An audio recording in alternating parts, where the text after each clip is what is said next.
我也想好，你今天知道嗎？賺到幾多，願放棄自由嗎？快樂要靠成功嗎？努力拼搏求身價，平凡沒一種很公式的笑話。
其實自己一路以嚟都有個心願嘅，就係希望透過自己好微細嘅力量，用音樂嚟到帶俾呢個地方變得更美好。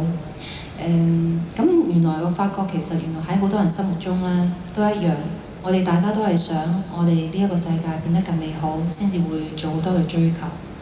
咁但係原來呢一件事唔係為咗自己喎，即係我哋做好多嘢。或者去努力做好多事情，去付出，其實係為咗我哋下一代嘅年輕人。咁所以希望大家唔好放棄年輕人，亦都記住自己係香港人，好拋力啲嘅。